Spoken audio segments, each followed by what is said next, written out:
You're listening to Crazy Shit in Real Estate. You'll be amazed at all these wild but true situations that others have found themselves in.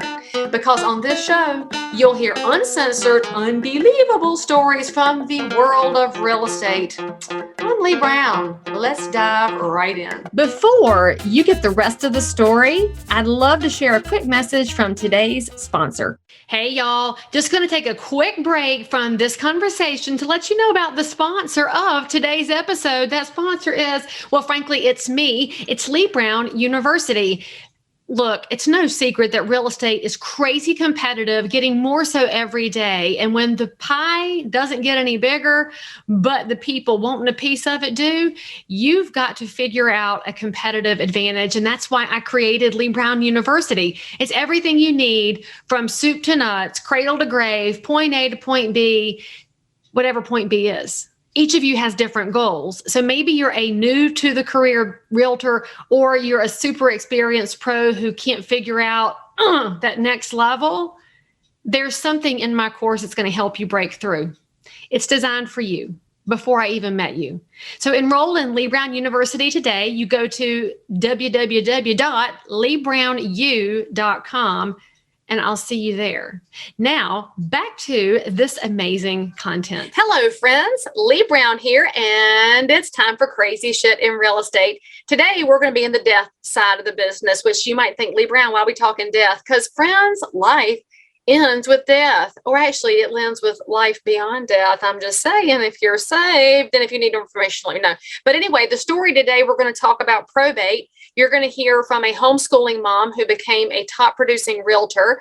So if you're a homeschooler, present or future, and you want to know how does this apply to real estate, listen in. If you're a realtor who wants to expand your business into the probate side, listen in. If you're a regular person who's thinking, oh, my paperwork's not in order, listen in. There's so much to be learned from Kim Ward today. She's from San Diego, and she's about to be your new favorite. So enjoy the conversation, and I'll see you on the other side. So welcome to the show. Thank you for coming on my podcast. Well, thank you for having me. I really appreciate this. Yeah. So tell all of my viewers and listeners a little bit about Kim Ward in San Diego, how long you've been in and around real estate, and maybe some tidbit that tells them a little bit about you, besides your amazing hair and your beautiful red there.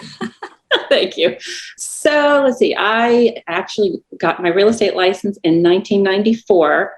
I was still a homeschooling mother of 4 children at that time. Oh, you? Yeah. So, but my mother was a real estate agent and she needed a little bit of help. So I got my license. So when she could go on vacation, I could step in. But I really started my business in 2000 and went and I was working for a large brokerage, and overachiever that I am, I decided 3 years later to start working on getting my broker's license. Thought, oh, I could go out on my own. I actually had to hire a coach to help me to feel comfortable, which I did not at all, to start my own boutique business. And so that happened in 2004. Scared the bejesus out of me doing that. And it should have. That was because you were paying attention. Yeah. And so that's how I've been working since then. 2004 to now, I have had my own boutique brokerage.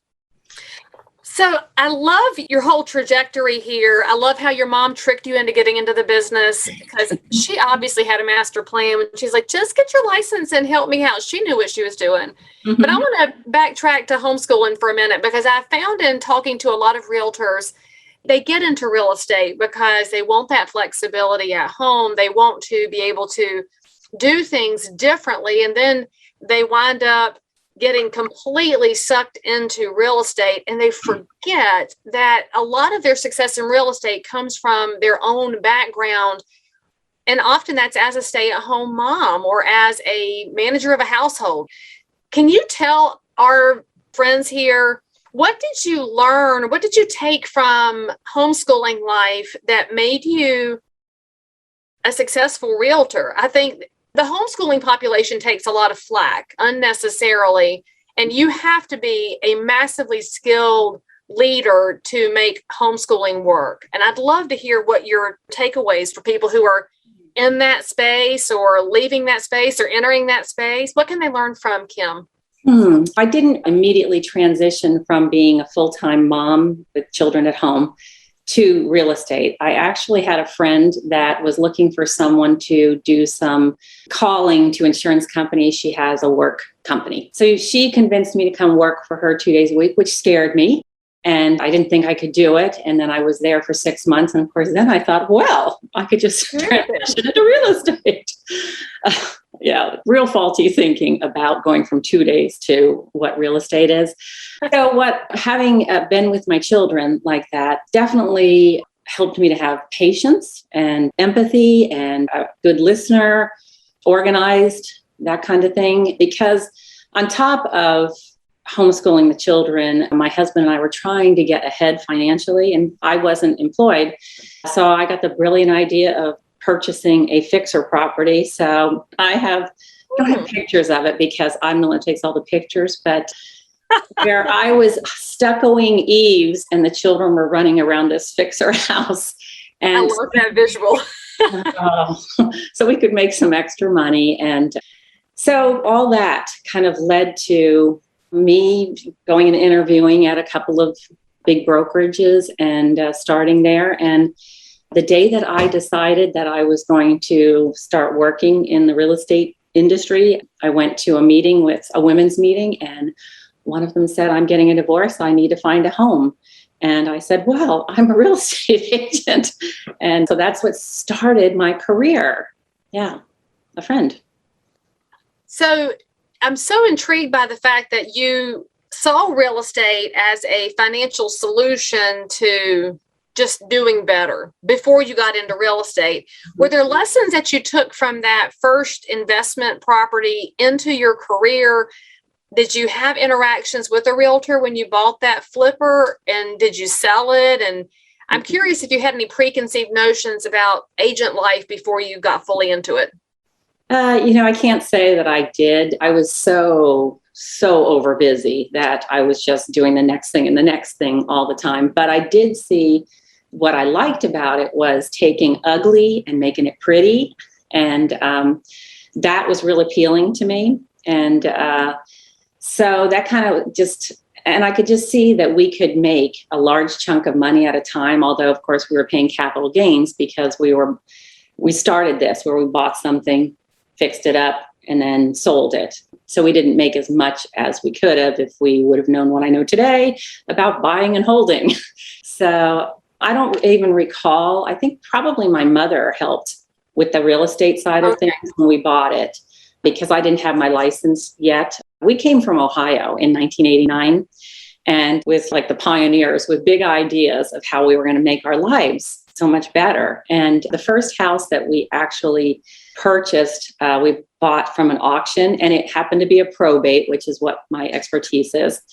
But it had court confirmation, so we had to go there and bid it up, and we paid way too much for it. And that's the one where I was stuccoing the eaves. But we rented that for a while until we ended up selling it, and then 1031 exchanging it into a property we still own today. Oh gosh, I could go in about 1,000 directions with you because your life is so amazing and the stories are everywhere. First thing I want to point out is you're obviously just wired to be an entrepreneur.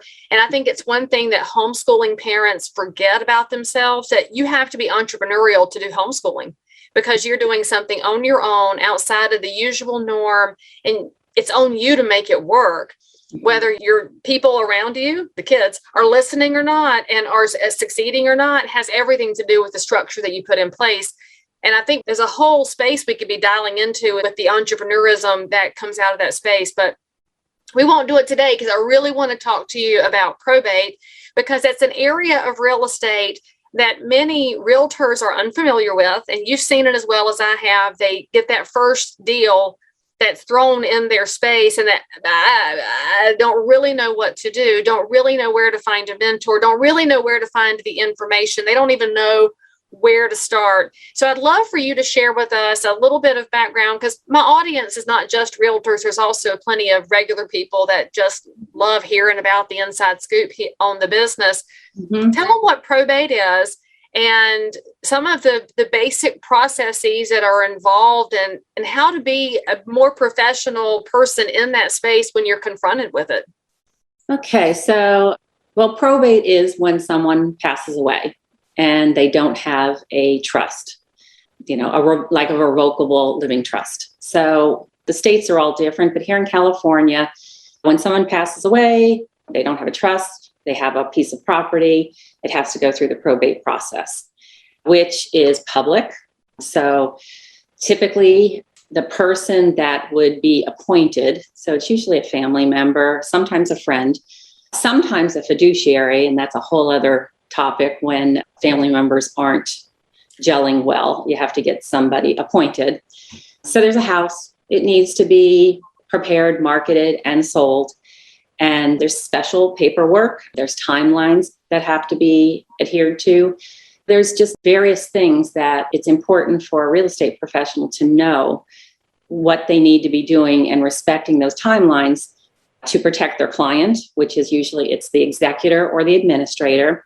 The executor actually is someone who has their loved one that passed away had a will. So they are then appointed to execute the will. And in the will, it states that person. When there isn't a will, then an administrator is appointed by the courts. So if somebody has a will, does their house still have to go through probate? Yes, in California. I have heard some things in other states that perhaps not.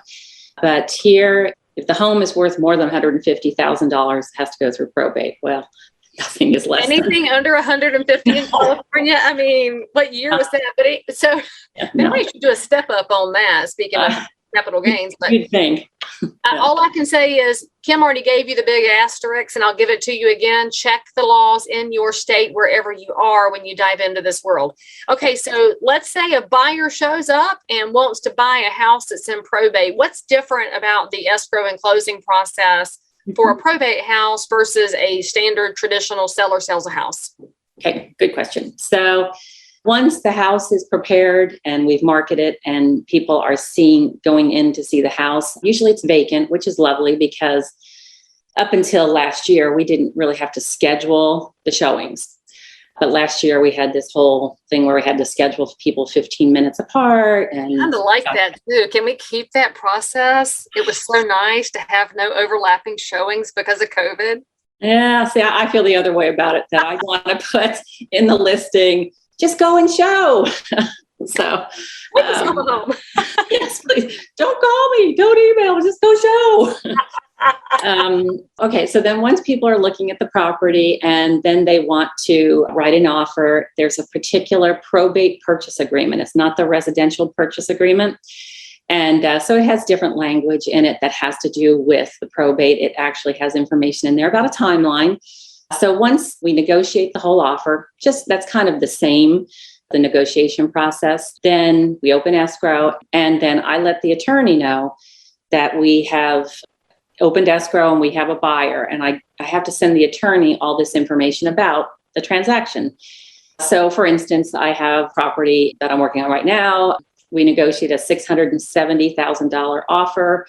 We had to send that information emailed over to the attorney, who then drafts a notice of proposed action. So basically, that document goes to any of the beneficiaries or any entities that have an interest in the property, because sometimes in a will, people will say, I want to leave X amount of dollars to the Humane Society or something like that. So that notice goes out to them, and after 15 days, it expires. So it's a really important timeline that I always explain over the phone to whoever the buyer agent is that we're going to be working with, that we do have this notice.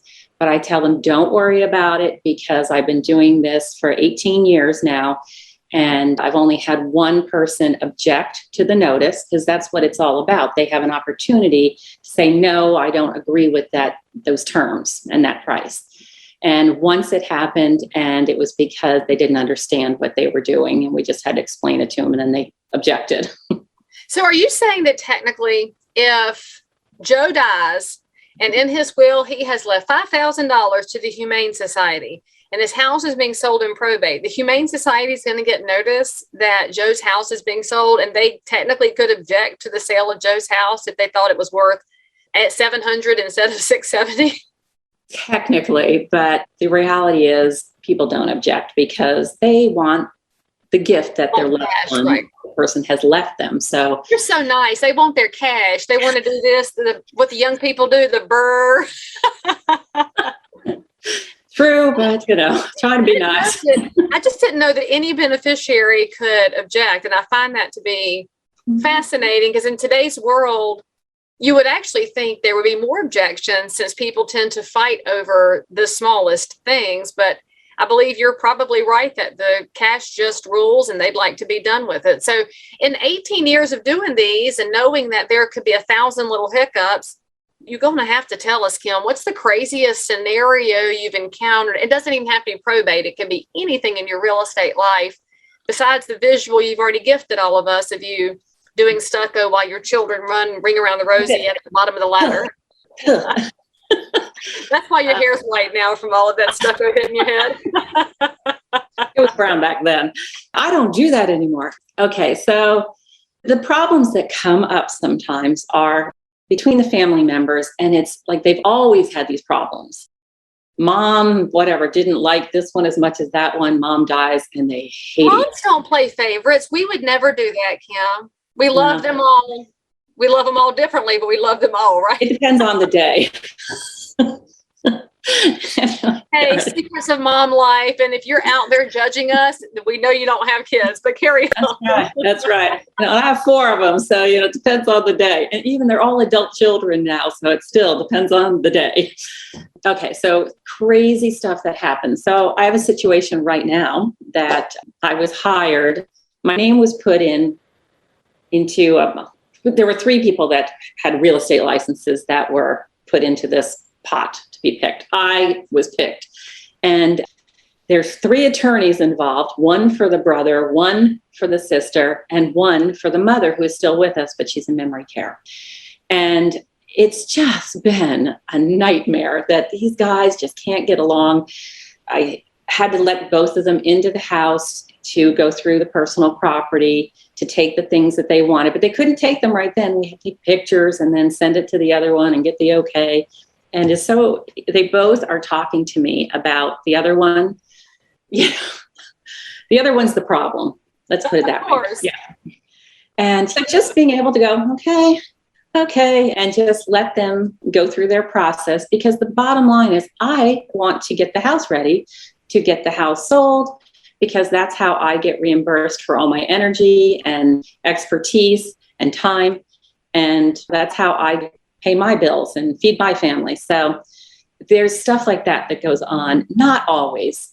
I love it when people do have they're just a good family thing. I've had a family that they had a septic tank, and the septic tank lids need to be exposed, or the company that comes and does the septic tank certification charges $150 an hour. So the brothers all got out there, were drinking beer and digging up the septic tank. So sweet.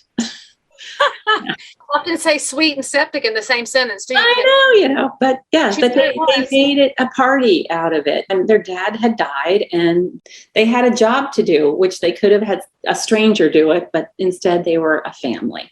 But isn't that just life? I mean, we get to choose how we're going to react to every situation. Mm-hmm. So in scenario 1, you have a brother and sister who choose to find the worst possible outcome and then drag you, the innocent third-party stranger, into it and try and drag each other down. And that's a choice, knowing that the money is probably going to pay for mom's memory care unit. And those things are high.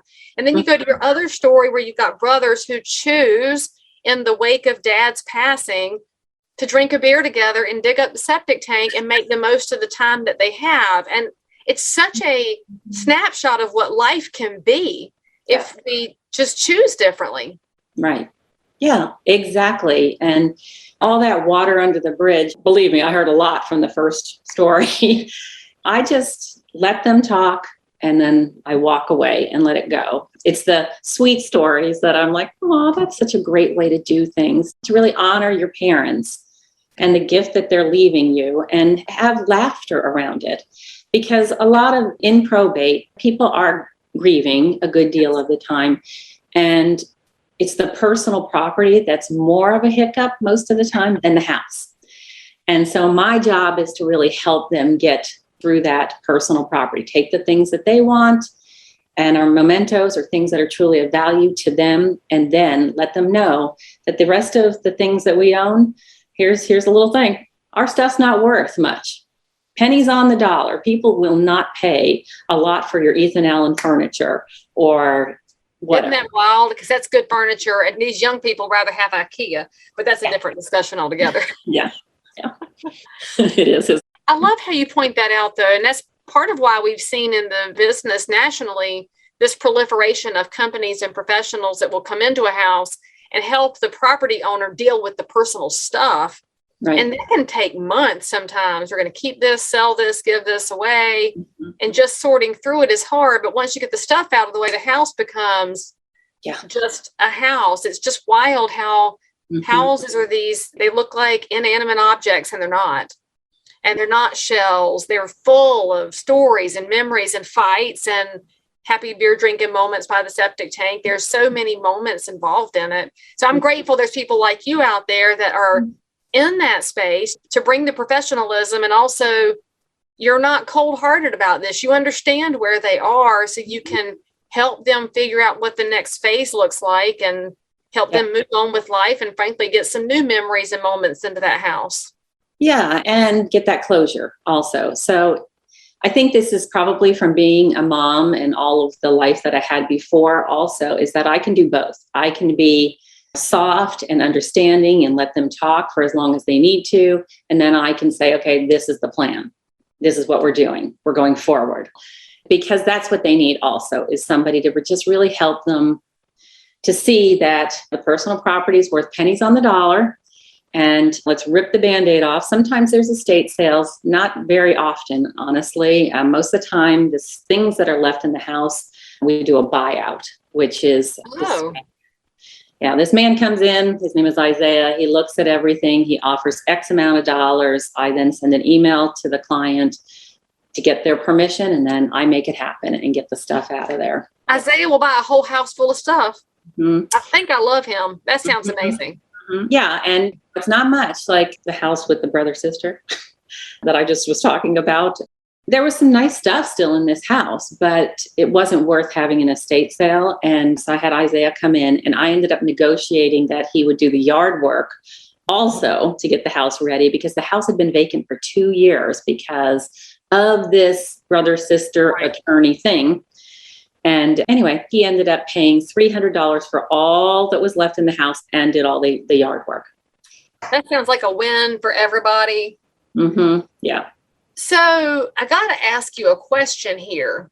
In the COVID era, people not being able, I don't really think people have been able to grieve properly when they've been separated from loved ones in those last moments. They've been unable to have funerals and memorial services in the way that we traditionally have.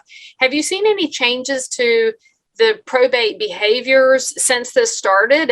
You think it's harder or easier now with the disconnection that a lot of people have from each other?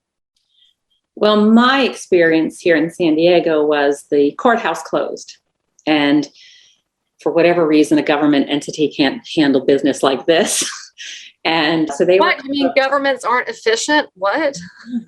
So they were closed for 4 or 5 months. So of course that truly affected my business because everything stopped. Plus people didn't want to travel, which I don't blame them.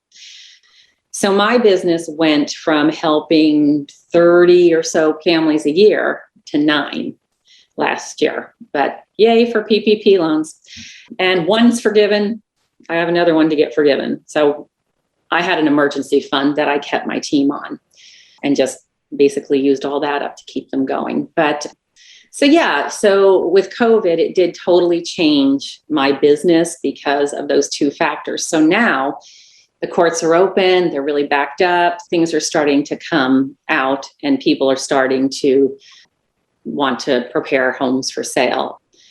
But I guess you're talking more about where people unable to grieve. They were unable to move on. The people that I have had contact with, because the courts have to appoint, even when there's a will and there's an executor, it still has to go through the court process to get them appointed. And then they get letters of administration. That's what gives them the right to represent the sale of the property. So when that wasn't happening, everybody's just on hold. There's these homes that are vacant with all their family's stuff inside of it. It wasn't good. It's just, it's so interesting, the different tiny little slivers of life that ground to a halt, and nobody's really thought about it because we get so tunnel vision in our own day-to-day lives. And then if you turn on the mainstream media, you're going to get their version of things. But meanwhile, you have family by family people who are really, as you said, just looking for some closure, and they can't get there because of inefficiencies here and lack of understanding there. So Kim, I could talk to you for hours. I love this conversation. And I know that everybody who's been with us today has thought differently about what they can do to help in their communities through probate, or maybe they're going to go talk to their mom and dad about making sure everything is locked up and tightened up on the will process to make this smoother when that day does come. Because spoiler alert, everybody, we're all going to die. No matter what you hear from the media, that life involves death, but you can still tighten things up and make it easier for your loved ones when that day does come. Kim, how do our viewers and listeners reach out to you if they want more information on the training that you provide and the expertise that you have? They just want to follow you and be friends with you in the real world. Well, if you want to be friends, Facebook, we have let me back that up. So I have a program that I put together for real estate professionals that if they want to learn my systems, my letters, my scripts, how I market to executors, administrators, and attorneys, it's called probatebiz.com. So it's online. It's an online training. You can check it out there. I can be reached on Facebook.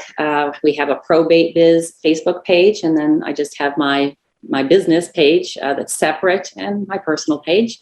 My email is kimward@probateandtrusthelp.com. I also have 2 YouTube channels, one that is Probate Biz and one that is probateandtrusthelp.com. So you can check me out there also. And because y'all are sitting there thinking, I don't know where to go, it's okay. All of Kim's links are in the show notes for this episode. So you can go visit all of her different personalities online and follow and learn from whichever one you choose. Kim, thank you so much for coming on the show. And thank you for what you're doing in the real estate community to provide better education and information so that realtors can serve their clients in a really more impactful way than they even realize. And I appreciate you for that. Well, thank you, Leigh. It's been great. All right, guys, if you enjoyed this and you enjoyed learning from Kim and you too wish your hair looked that great, you totally give 5 stars, a review, you share it, you like it, you tell your friends, and most importantly, you come back and see me next time. We'll have more stories from the world of real estate. So we'll see you next time. As always, I'm so super thrilled that you joined in for more crazy shit. And if you're a realtor, investor, inspector, lender, or just a regular human being who happens to have an unbelievable story that you need to tell the world about, or well, you just need to one-up the story you just heard, then make sure to DM me on Instagram @LeightThomasBrown, or tweet me @LeightBrown, or frankly any social network where you hang out. I'm there. And if you had some fun, then you totally want to subscribe so you don't miss out on any future episodes.